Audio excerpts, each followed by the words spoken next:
All right, it's time to record the video that will likely be the death of my YouTube channel.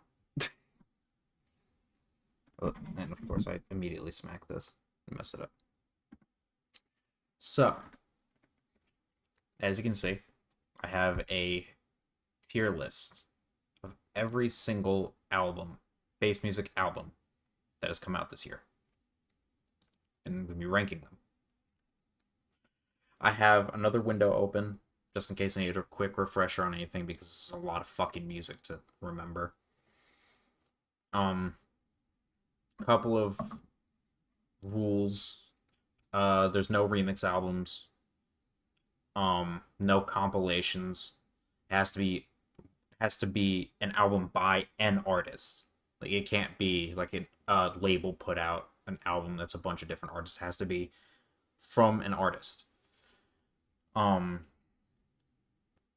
else? Oh, there might be some on here that are considered EPs. I don't know. If I looked on the artist's social media pages, if they themselves did not refer to it as an EP and it was album length, I considered it to be an album. So there's that. Also, it's strictly bass music, so like house and stuff like that is not on here. It's all like dubstep, uh, drum and bass, trap, that whole thing. That's it. So, got the list at the bottom, and I'm just gonna go through them one at a time. Starting with Sparky by Grape Milk. I enjoyed this album. I thought it was really cool. I like the incorporation of hyperpop throughout. I like the influence of hyperpop even in the non-specifically hyperpop areas where it's like you can tell it's just really chaotic, but it's kind of controlled chaos. A lot of different subgenres thrown in throughout, some that I don't even think could be labeled, and it was just what it was.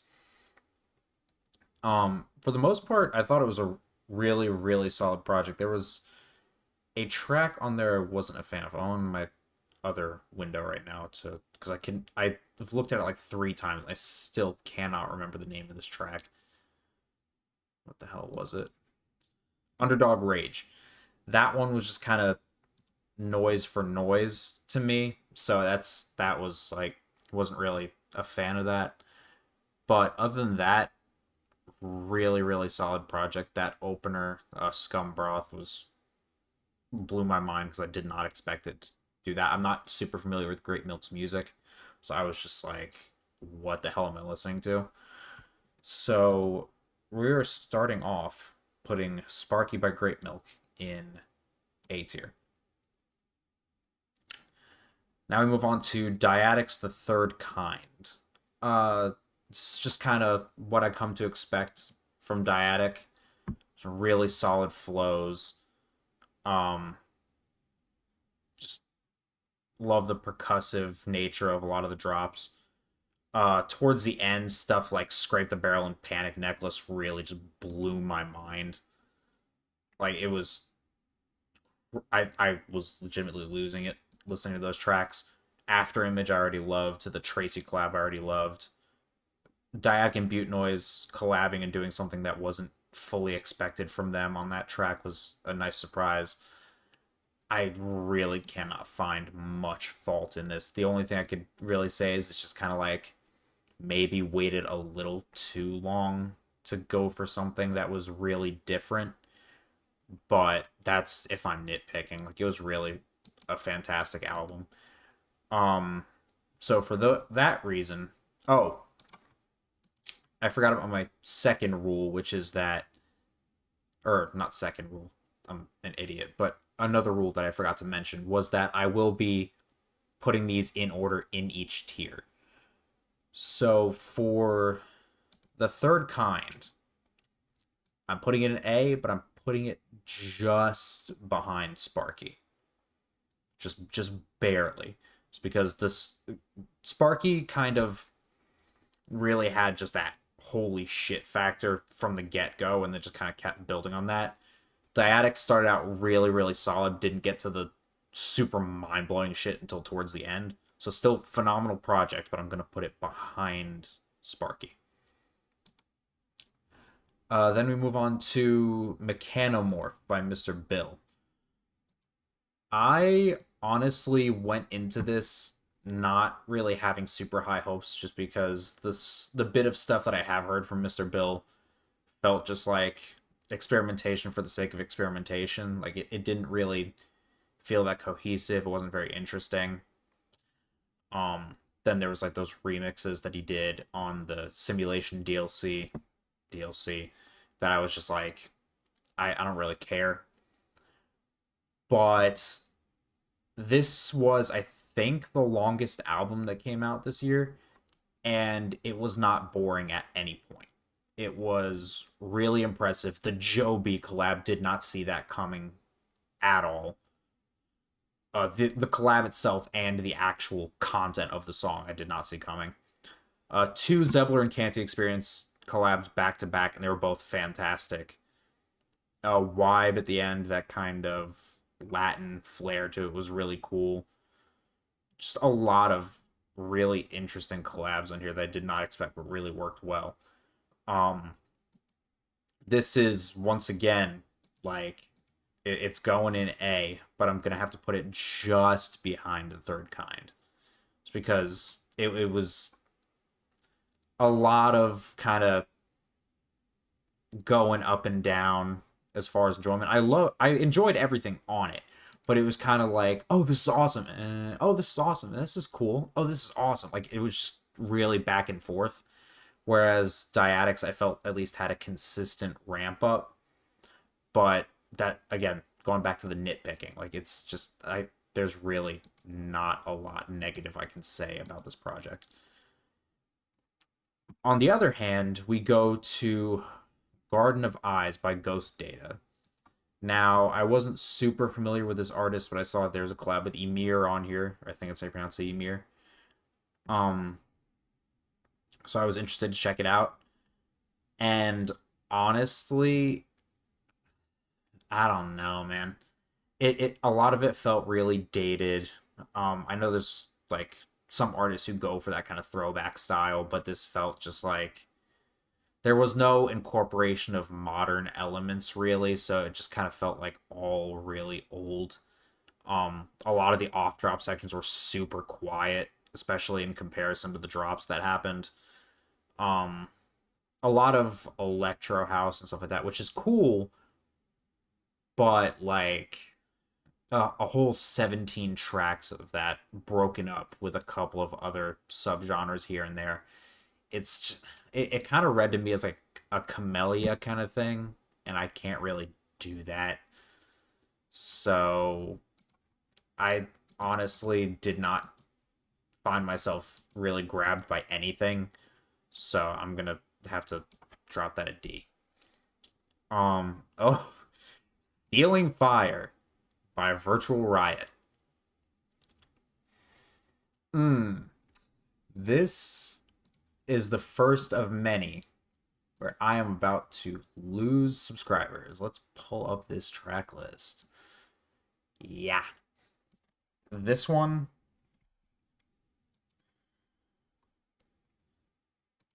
coming off the back end of Simulation and the DLC and the Deluxe Edition and the DLC, which was probably his strongest long-form project. There's quite a noticeable amount of Skrillex dick riding on this album. A lot of samples of him, whether it's his music or his voice. The title is a reference to Skrillex's album Quest for Fire. And it's just like, there's nothing on here that grabs me whatsoever. And then people talking about Dino Killer like it's like the heaviest song he's ever made. And it like, oh, it's tear out, it's crazy. And it's like, this is real bland. It's just like, especially coming from somebody like him, you expect so much more. And it's really just not there. Also, a REZZ collab, which is like a death knell for any project for me. I feel like now is where I should probably emphasize that this is all my opinion. But let me turn my light on.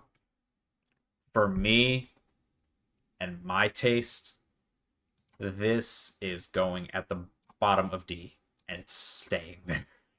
I cannot stand this project. I will not be going back to it. I was so hyped to see him on Monster Cat, and then it's just... no. Tesseract. Okay. So, let me unpack this one. I would not go so far as to say that I am a Subtronics hater. I definitely think that he is really, really overrated. But I still went into this album trying to keep an open mind because I didn't want to block it out, because there has been a good bit of his stuff that I've liked, like Clockwork and things like that have been really cool. But at the same time, that remix of Simulation, I think that came out afterwards actually, but like this is just an example of how 50-50 can be. That example, that remix on the Simulation DLC. So I really didn't know what to expect with this, but I was pleasantly surprised at a good bit of it. There was a lot of really cool stuff on here. Amnesia was hilarious and the drops went hard. Afternoon Coffee was really classy and just really tasteful. Parabola Paradox, I love the Quang face feature that I did not see coming. Alien Communication through Insidious was all just back-to-back insanity. And then we had like a really weird kind of midriff for a second where like really nothing happened. We got Interface Wheel, which was just standard. Dreams, which was I think, what was this? Drum bass? Oh no, this was like a weird like deep house kind of thing, which was okay, I guess. Reality Distortion didn't do anything for me. Quantum Queso was really basic Subtronics. Mind Pluck was like one of the blandest hall claps I've ever heard. Can't stand Black Ice. And then we got to Omnidirectional, was awesome. And then Buried Alive was just okay, whatever. So a good bit of really solid standouts, but there's so much in there that just either was not good or was just like it just like you can't get a flow going. So I'm gonna put it at C. Oh. Here's the disclaimer for what the fuck was, did I hear her fan base called Resbians or some shit like that? If you're one of them, might want to skip ahead a bit because this is about to get spicy.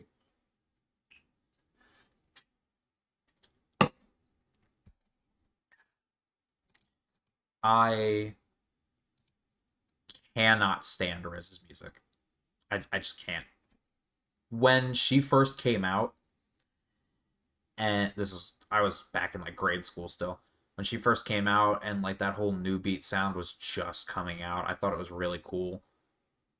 And then she never left that sound and just keeps kind of doing the same thing over and over and over and over again. And the few surprises that were on this album were not executed well. There was like a dubstep or trap track or something that was on there. Let me see if I can find it, because I don't even remember what it was called. I've tried to drown this project out of my brain. Open Your Eye was okay, I guess. Black Ice made another appearance, which as if there couldn't be more of a testament to my statement that she doesn't change her style. You can't see it in the video I did on Tesseract because it got copyrighted and muted. But I predicted exactly what those drops are going to sound like. I predicted exactly how the progression of the track was going to go because she doesn't change it ever. And it's infuriating. So I cannot do her music. I really can't. Like, and then some random remix of a Deadmau5 song at the end that is like mixed completely differently from the rest of the album. It's I no. So this one, I didn't hate it as much as Virtual Riot, but it's going one above. All right. Music to Paint To by PYKE. Ooh, doggy. Okay. The there was what was it? I think it was Hotspot was cool because it was like a UK grime thing they didn't expect, and then Cactus Stomper was hard as shit. And other than that,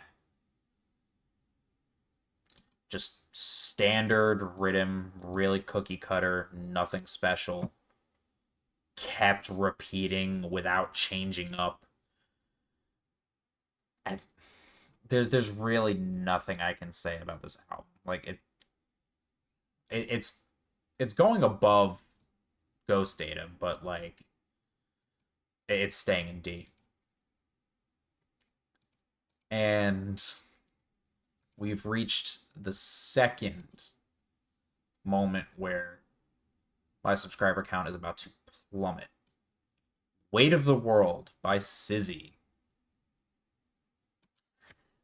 If you are in the Primal Rights Discord server, you've seen me talk about this album, and nothing's changed. And I went through a brief period where so many people were telling me, no, this is like the best album of the year, that I was like, okay, I need to keep listening to it to like it, because clearly I'm missing something. And I listened through the album like 3 more times, and barely anything changed. Like, I love Take My Energy. I think the vibe of it is great. I think the production of it's great. The flows and everything. It's a fantastic track. Can You Keep Up is a really cool intro. Even ILU, I think, was cool. I think it was a good track. Get a Grip was eh. The two real problem tracks I have on here are Dope 1 and Experience Higher. Dope 1, the first drop is like, okay, cool. Apparently Oldswell is a big name. I don't know, I've never heard of them. So I went and listened to some more of their stuff. Cannot stand their style. It's this weird thing where it's like trap, but badly mixed on purpose. I don't like the kicks and snares are so much quieter than everything else. And then the hi-hat is loud. So it like the balancing of the drums is completely off. And that's all the last drop is, and I can't do it. I hate it. And then we get to Experience Higher, which you want to talk about experimentation for the sake of experimentation. This is a 7-minute track. For the first maybe 2 minutes, 2.5 is the progression up into the first drop. Cool. Then you have 5 minutes of white noise with like piercing frequencies that keep happening. And it's just 5 straight minutes of this. There's no changing in the notes or anything. It's just like, what was the purpose of this? And then it progresses from that just into the last song. Cool. There's so many moments on this album where there's frequencies that are way too fucking high and it hurts my ears. And this isn't a thing where I'm listening to stuff on fucked up headphones, because I'm using the same headphones for all of these. It's just, I can't. I've tried to force myself to like this album for the sake of fitting in, and it's not happening. But luckily it gets some brownie points, I guess, for those couple tracks, but it's going in C. And it's going below TESSERACT. Anyway, moving on. A bit of a surprise with this one. This is Chiaroscuro by Borgore. I don't think I pronounced that right, but whatever.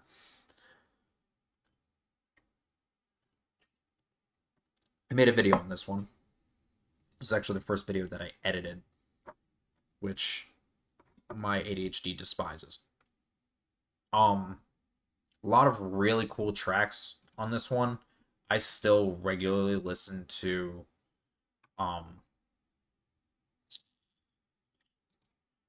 the Chromatic collab, Torture, and I still regularly listen to 303. And Pain. Pain is awesome. I love that track so much. There's an Artix collab on here, which was a great track, but Artix, so that gets disqualified. Artificial dubstep really grew off me listening to it on various sound systems. You could really hear the flaws in the mixing. Abracadabra I cannot stand. Benadryl was really weird. I can't stand the rapping that he does on his tracks. I still can't. So it's like that ruined a good bit for me. But overall, relatively solid project. And just compounding onto the last album that I talked about, it's going to send people into a tailspin, but this is going above. This is going in B. I really enjoyed a lot of stuff on it. If it wasn't for those vocals, and if Abracadabra didn't exist, this would probably be an A. But it is what it is. Shark's Viridescent Tears. So I got to listen to this for the first time when I was doing my rediscovering stream. And I like a lot of stuff on here. Viridescent Tears got put on my playlist afterwards. But there's a lot of unfinished ideas on here. There's a lot of stuff that's just like kind of run of the mill. You can tell it was very much just like, okay, I'm potentially retiring or going on hiatus. I don't remember what they said. But I am just going to put out this collection of stuff that I was working on just as like farewell, pretty much. You can kind of tell it's what it is. It's, there's not really a lot of cohesion. There's not really a theme going throughout. But it's not to say that it's not very, very solid. Like, there's a lot of good stuff. There's a lot of really good stuff on here. I think there's only there's only one track that didn't get a like. What was this?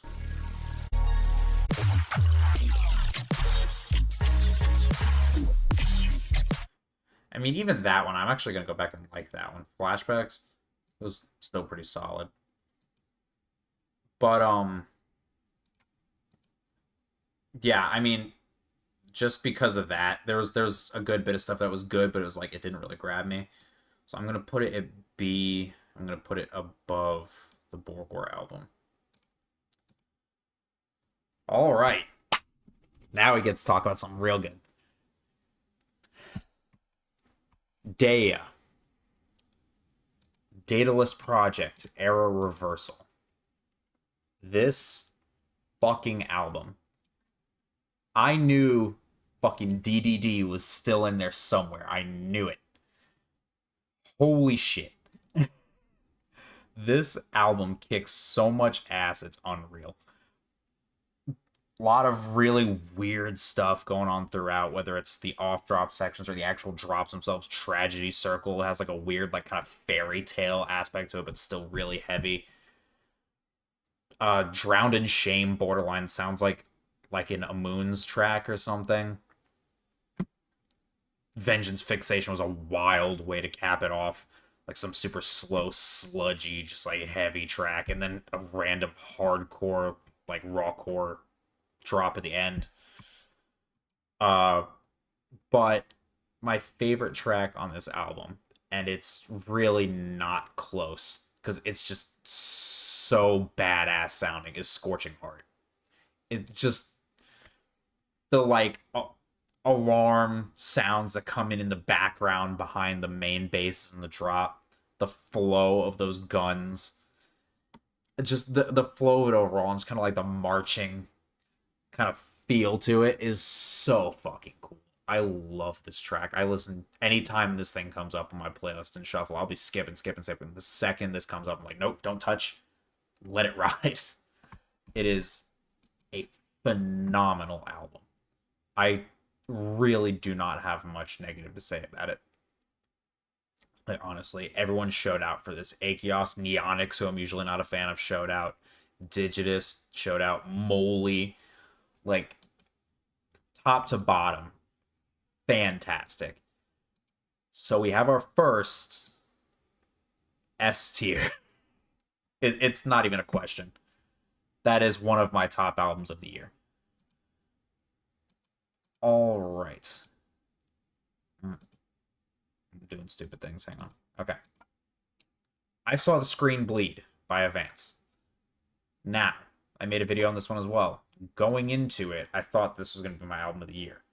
But there was a lot of stuff I hadn't listened to yet. I will say, it's still up there. I love AVANCE's style. I love the horror theme. I love how well he executes it. I love how weird his shit is all the time. It's great. I still wish the order of the track list was a bit better, because one thing that's going to be kind of a theme throughout this list is something that will really make or break an album is the flow of it. If you have stuff in order that doesn't make sense or it feels weird, it's not going to go well. And unfortunately, I feel like starting out with Survive was a bad move. The intro's awesome. If that would have went straight into Strangers or even Revenge of Prey. Actually, no, Revenge of Prey I feel like should have stayed where it's at. But if it went straight into Strangers, that would have been really kick-ass. It would have been able to keep that kind of really ominous, foreboding vibe and just kick straight into the horror of it. I feel like having that kind of hopeful musical aspect of it would have served a lot better as an outro. I feel like that's really the only reason I had a big issue with that track, is going back and listening to it, I enjoy it. But I feel like it's just the placement of it that feels really weird. But other than that nitpick, Strange is awesome. The Man Downstairs is great. That second drop still makes me feel really weird because that sound is so odd. Dead by Dinner is fantastic. Bleed For You is really cool. Terrifier is so fucking badass. That chainsaw rev fill in the first little bit of that first drop still gets me every time. The Shape is fantastically weird. Final Girl is the most ridiculous experimental piece I've heard from him. And then Revenge of Prey to close it out. Raptorum, like, it's just front to back, this thing is ridiculous. So it's going in S tier, but I'm going to put it one under, or I'm going to put it below Daeya. Well, it's kind of forced my hand because of the order of this, but next up is Vampire Weapon Midnight by Must Die. Now, I made a video on this one as well. Let me see what all on here I made videos on. I made a video on this one. I made a video on the ATLiens album, but we'll get to that. I made a video on Black Sheep's album. I think that's it.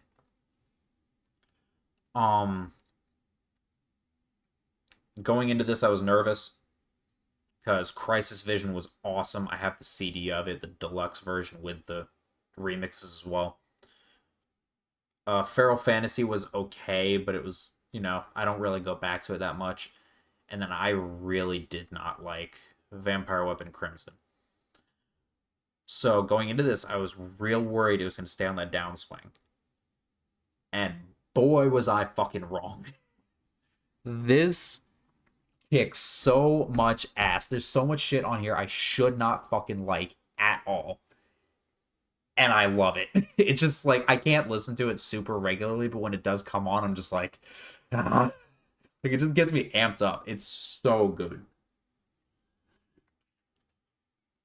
Like, front to back, there's really nothing on here that I can straight up just say I did not enjoy. Let's see what we got here. The Light was a great way to start out. Well, actually, I take back what I said. The light was a great way to start out. Selecta, see through, all awesome. Once again, giving us that first taste of the hardcore style that he brings. Kick back, love the attitude and the flow of it. To Your Face, I should not like it. I should fucking hate that track, but it's so awesome. Wanna Rock was great. Frequency Knife, going back to it, it doesn't hurt my ears, but it's still like kind of the lesser of the album. Disconnect was really weird and cool. And then 187 closing it out with the most vile, brutal drop I have ever heard from him. And it's just like ridiculous. So we're only halfway through and we're getting this out of the way early. But Vampire Weapon Midnight is my album of the year. it just is. It's fantastic. I love it. I love it so much. The Roots, Marshmello. So I did a brief listen to this, and I enjoyed it quite a bit. I grew up mostly listening to trap like through the original movement, including when Marshmello was coming up. I remember seeing his stuff getting uploaded to like Trap City and stuff like that. I remember when Alone came out, and it was like, holy crap, why'd they get Marshmello on here? It was like, it was an interesting time, but I came up in that whole era of like Trap Nation, Trap City, everything like that. That was pretty much all I stuck to. So getting to hear kind of this old, kind of like callback to that old style was really fun. Now, there's stuff like Viperactive's track, which is like, I love Viperactive, but you got Viperactive on a song. You got to do something a little more unique than what you did. Like, it was really cookie cutter for a Viperactive collab. Like, you got to make it a little more unique. The Hamdi collab, I was pleasantly surprised because I usually think Hamdi's really boring. He's another artist that I think just kind of like sticks to one sound and really doesn't change. But that song was really dope. The ARP song was weird and I liked it a lot. Bad Boys was weird and I liked it a lot. Just a lot of really solid stuff. It's not necessarily stuff where I'm like, oh my god, I'm gonna rave about this. This is incredible. But it was still really cool. And it was nice to see him kind of return to his roots a bit. So I'm gonna put the Roots at the top of B. Here we go again. Wings and Fangs. So I mentioned before how I have a real problem when the flow of an album doesn't make sense. And this is that incident. So this is one of two albums from this year that did a hard split between a melodic side and a heavy side. And the way it's done is the heavy side is really just kind of like sticking to a style, not a lot of out there ideas. And then the melodic side is where the experimentation and the wacky stuff comes in. I enjoyed some of the Wings side of Wings and Fangs. The Jack Blom collab I thought was really cool. Won't Feel Love the Same was okay. I mean, it was stuff that was cool, but it was very run of the mill for Beast Boy. It wasn't really anything that I was like, holy crap, this is like the best stuff he's put out. And then we get to Fangs.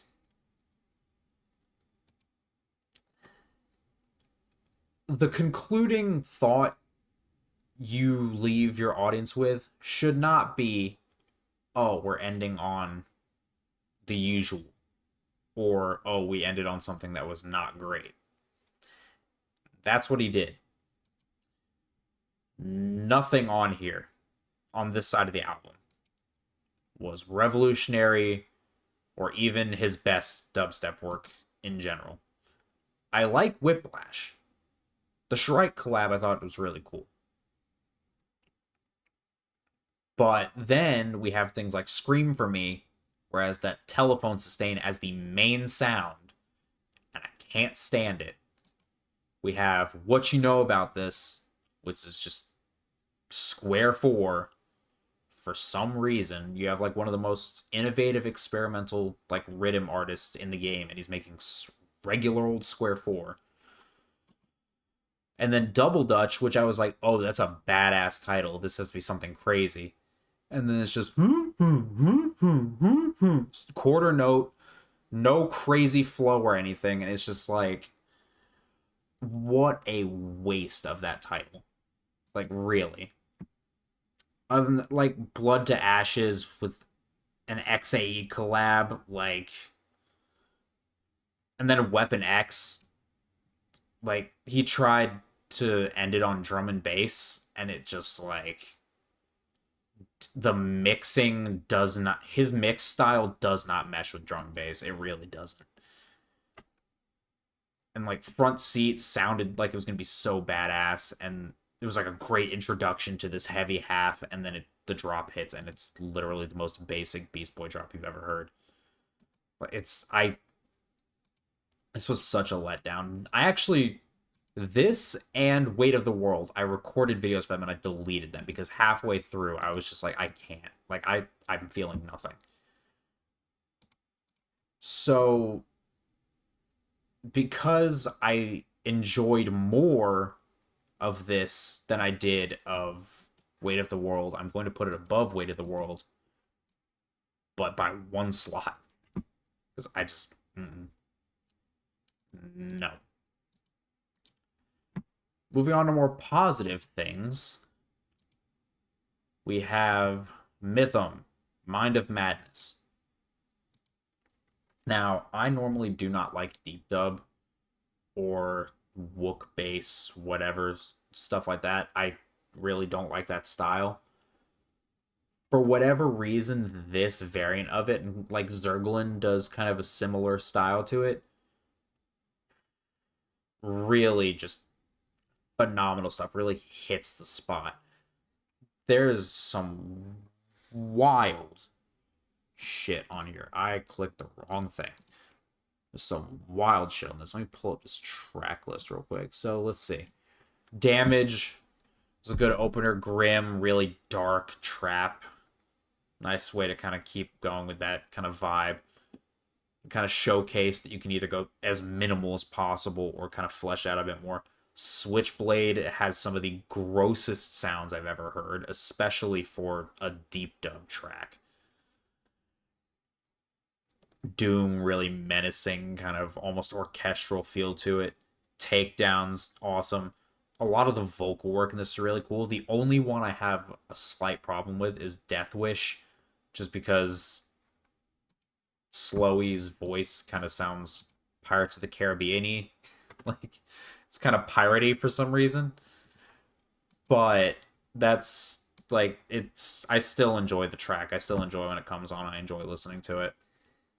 And then just Voices in the Ether closing it out with not even anything that has a beat, really. It's just straight up soundscape, keep that vibe, but showcase how the environmental and the atmospheric side of that works. And it's just a phenomenal project front to back. Completely caught me off guard. And it's got 3rd place this year. That's S again. Phenomenal project. Midnight Tea, Life of a Street Rat. So, unfortunately, this was an album that really excelled significantly in its off drops and the skits. The actual storytelling aspects of this, like the vocal fills and everything like that, were phenomenal. And he's never had an issue with that. And as long as I've listened to his stuff, it's always been really just the sample king, really. But I don't really know if I jive too well with his sound anymore. Like I feel like it just doesn't hit me the same as it used to. It just feels really harsh to me. It's mixed well. There's really nothing wrong with the actual like technical aspect of it. It's just something about the style doesn't mesh with me anymore. Now, his collab with Sisto was ridiculous, and I have it in my playlist now. But it's just like it's not really my thing anymore.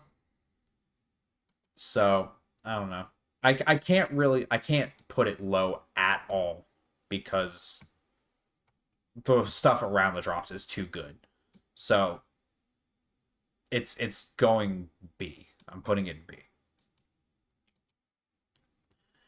Brulure by Hall. Solid album. The reuse of movement was a little bit disappointing, but overall it's just really solid Hall music. Like I enjoy his style. It's a nice, just kind of like chill listen. It's not chill music, obviously, but like if you're not looking for anything that's gonna be like super experimental or like you really have to be paying attention, absorbing everything, it's a good thing to check out. The VIPs were a bit random, and it just like didn't really feel necessary. Uh, the Toxate collab was cool, but like I don't know that my first impression of Toxate with that Fine Day remix was awesome, and then after that it was just kind of like, eh. So honestly, I'm I'm gonna put it in B, but I'm putting it here.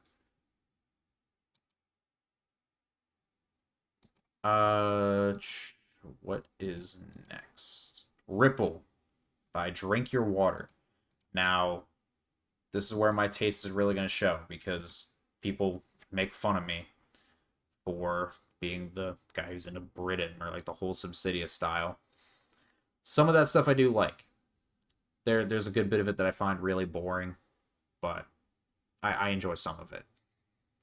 Ripple, I feel like does a really good job of showcasing kind of Drink Your Water's a little bit more updated style. It's less about the kind of Wakan Wook based style now, and it's a lot more about the actual kind of rhythm side of it. Das Frog is really cool. Bodies is cool. Lost in the Music was a cool way to close it out. Um, I mean, honestly, there was a good bit of stuff in here that I will likely go back to. It's not necessarily a daily listen, especially not as a full project. But for a debut album, especially from somebody who's kind of roped into this style, it's pretty solid. So I'm gonna put this above Midnight. No, I'm gonna put it below Midnight Tea, but above Brulure.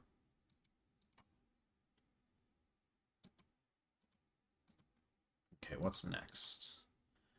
Leaving the World Behind by ATLiens.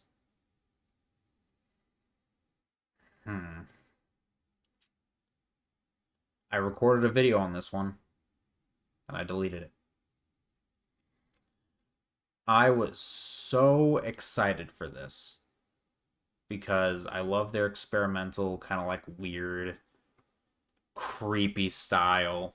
It's still heavy, but it's got that kind of like out there aspect to it. I really like it.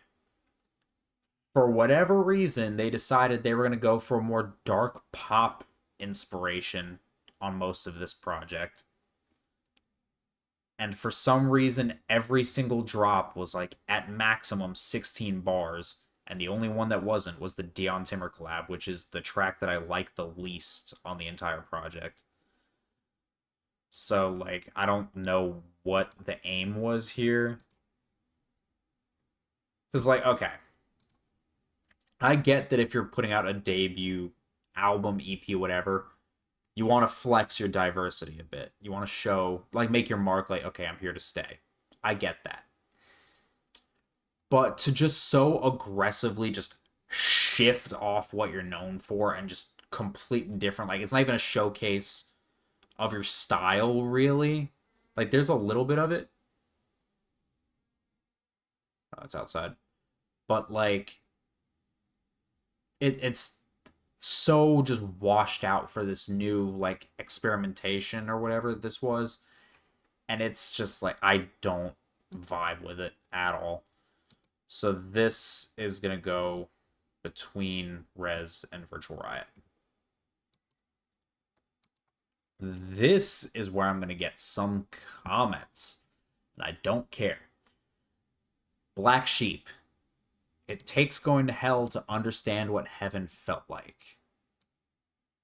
Now, Black Sheep gets a lot of flack for his style. It's very Subsidia-like. And there's a good bit of that on this. There's like Underdog and stuff like that. That's like, okay, it's a little odd, but I get it. But this is the other album that was the hard split between melodic and heavy, and he did it right. Because the entire story of this album is essentially a journey through his mental health struggles.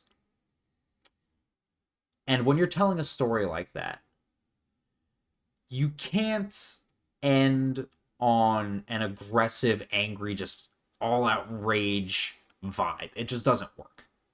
It's going to come off as really corny and, like, kind of forced.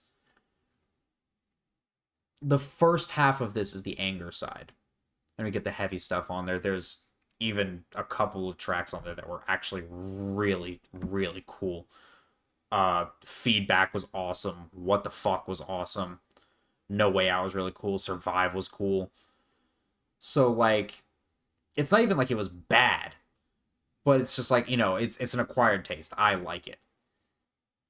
But then we get to the fucking second half. The melodic half. And oh my god.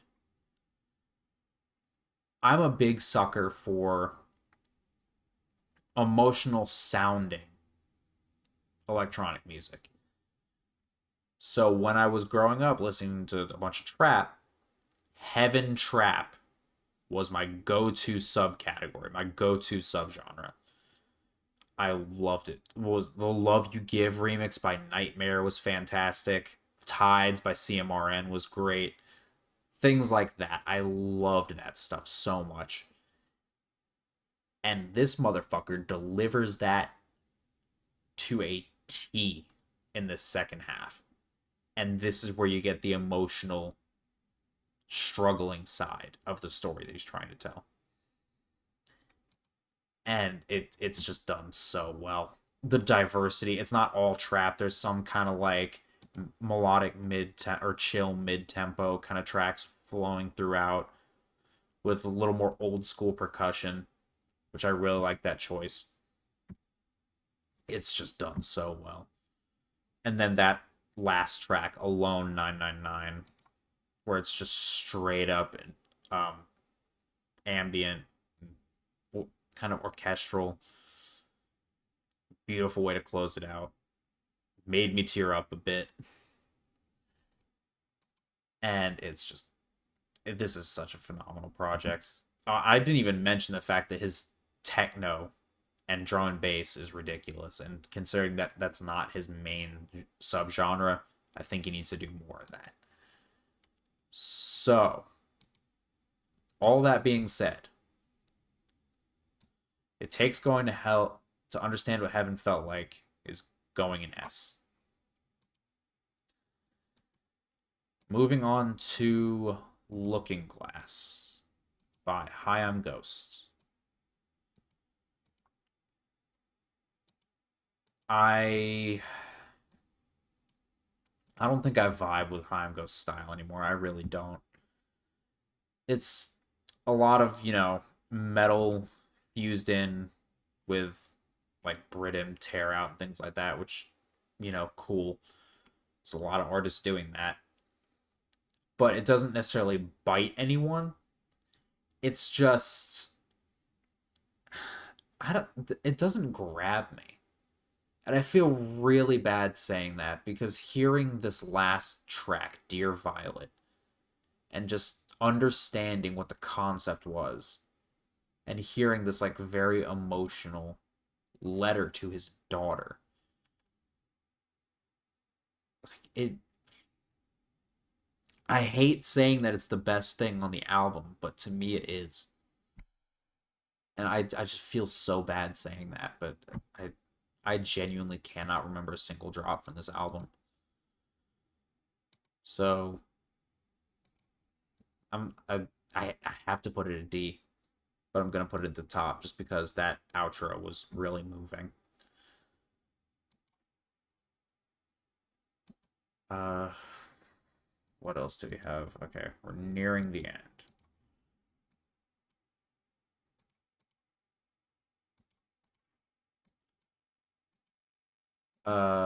What is this? ISOKNOCK Forever. Going through my first listen to this, I was really expecting this to be an awesome project. It's only 8 tracks, but I was expecting it to be really cool. That first track was insane. Thrash Party Starter was fantastic. Trouble was cool. Energy was okay. Pain was okay. Smack Talk was really cool.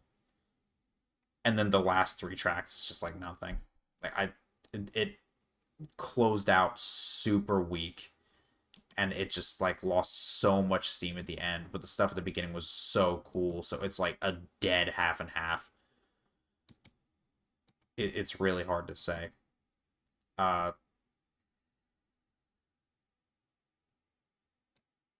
I'm gonna put it here. You know what? No, I'll put it in the middle of B. Because it's like right in the middle of everything. Uh,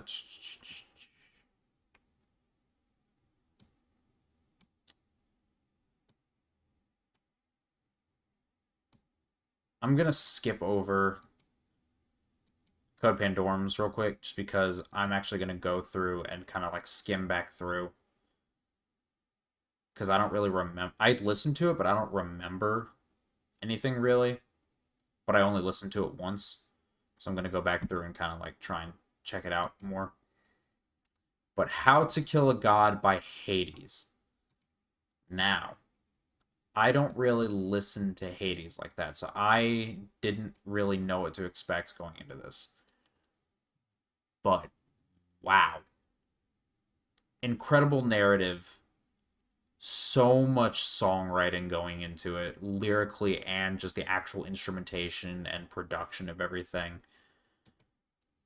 Interludes that you really want to listen to just because the writing of the lyrics and it's so catchy. And then like Nuclear Winter is my favorite off this. It's not even close. Like the fact that off a bass music album, my favorite is the metalcore track. That's just like straight up metal, and that's it. It is such a phenomenal song, and just the project overall is such a tour de force of like what she's able to do.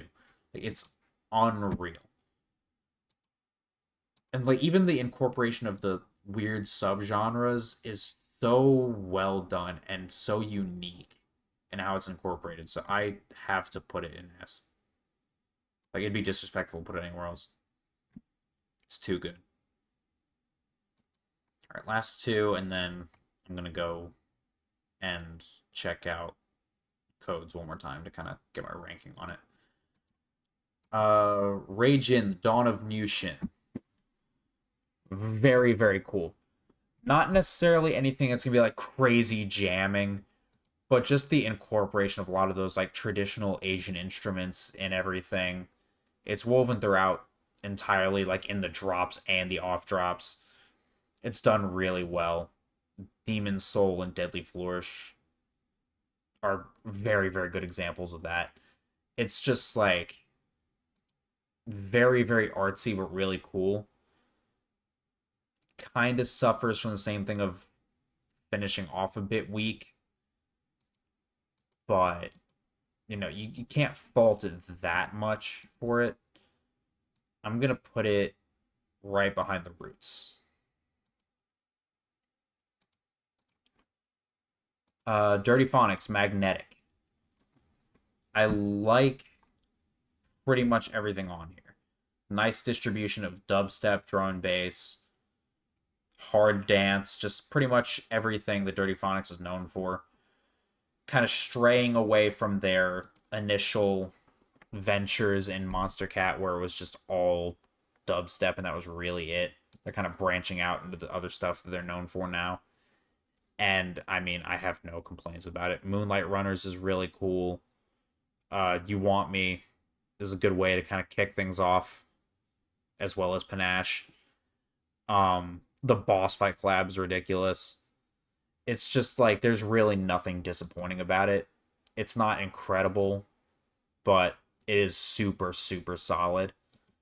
So I'm going to put that above the RayJhin album. All right, and finally, Code Pandorum, Le Fin Absolu du Monde. I am going to go skim through this one more time, just to regather my feelings on this, and then I will get right back to it. Did a quick listen through of this album again, and kind of down the middle for me. I really love the kind of atmospheric pieces of it and the dedication to the horror aesthetic, very gothic kind of feel to it. But his kind of death step, old school tear out kind of style isn't really for me. I don't really like that with any artist who does that kind of sound. But then there's like the kind of like hyper trap stuff that's on there. That collab with Sinister is really cool. So it's kind of down the middle, leaning more towards the good. So I'm going to put this above Forever. And that's where I'm going to put it. All right. This is my final ranking. These 6 up top are my favorites from this year.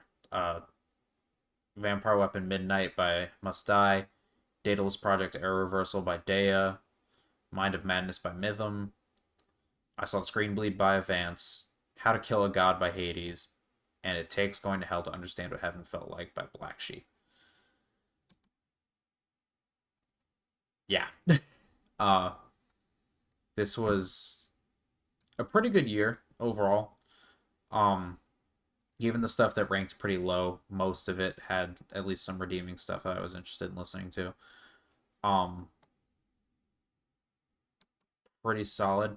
I'm hoping no more albums come out for this year. We only have a month left, so we'll see how that goes. But as it stands right now, this is it.